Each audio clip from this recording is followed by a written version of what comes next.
Howdy everyone. So we got another game review today, and today is a big one because this is the first full review that I'm doing for a game that I played completely on my Steam Deck.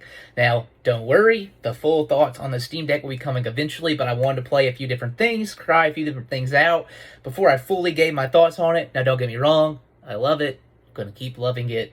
It's awesome. But still, I want to get more thoughts in the various different games that I play on that. But this game, we are talking about 80 Days. So this game, of course, is named after and it follows around the idea of Jules Verne's Around the World in 80 Days.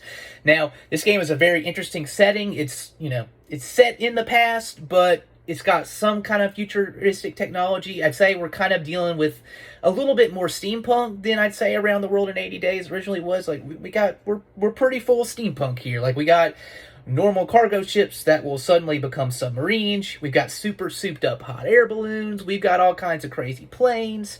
But you could tell that it's kind of set like, let's say late 1800s, kind of, in that time frame. I think they do actually reference certain events, but I don't remember what those key events are, but that's okay. Okay, so in this game, really, the main gameplay focus of what you're doing in 80 days, other than, of course, than trying to go around the world in 80 days, is, well, you're figuring out how to get across the world in 80 days. But, so, what you do is you'll get to a new town, a new city, and so you're going to have options. You can go to the store, because one of the things you can do is you can buy items that you can sell later on at different ports, different cities as you get there that may be worth a lot more in those cities. And then, of course, money helps you get tickets or bribe people if you need to, so on and so forth.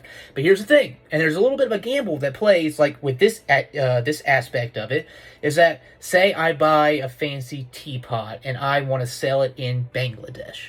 Well, what if the route I find or the route I choose doesn't take me through Bangladesh? Or I have every intention of going to Bangladesh, but then it's going to take too long to get there. And I really need to save 3 days so I can make it around the world in 80 days, and I can't make it there.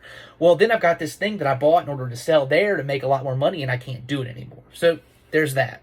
But most of the game, most of the story, there's not really a story. It's like little bits of information you can pick up by talking to people. And it's supposed to be like these little, I'd say they're like vignettes, where the story is the individual, like 1 minute that you spend talking to this random person you meet in a new city. So that's pretty much the bulk of the gameplay. The game is very clearly intended for you to play it multiple times over. So like I've only gone around the world once. I did not make it in 80 days. I know, it sucks, right? But there's a ton of cities that you can visit, and you're obviously not going to visit them all or choose the same route every time you replay. So you're clearly meant to replay, to try new things. It took me I'd say about 2 hours for my one playthrough that I did.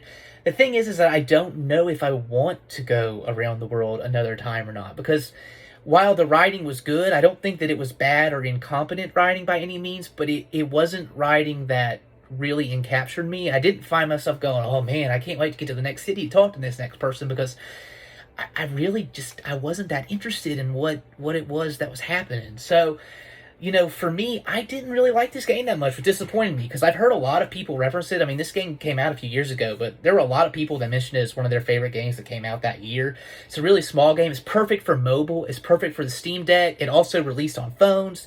The way you play, I mean, it fits perfectly on mobile. And honestly, I probably would have been better off if I had played it on a phone where you're only playing in short little snippets where it's like, you're in a waiting room somewhere and I'm just going to play for 5 minutes. Like, even playing on the Steam Deck, I was playing before I went to bed at night, so even though I was playing it on the Steam Deck, I was planning on getting, a 30-minute, hour playthrough kind of a deal. And I don't really think that this game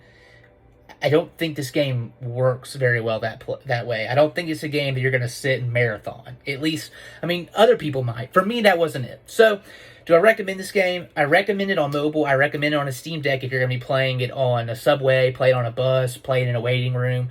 I don't recommend it if you just want to sit down and play something for 2.5 hours.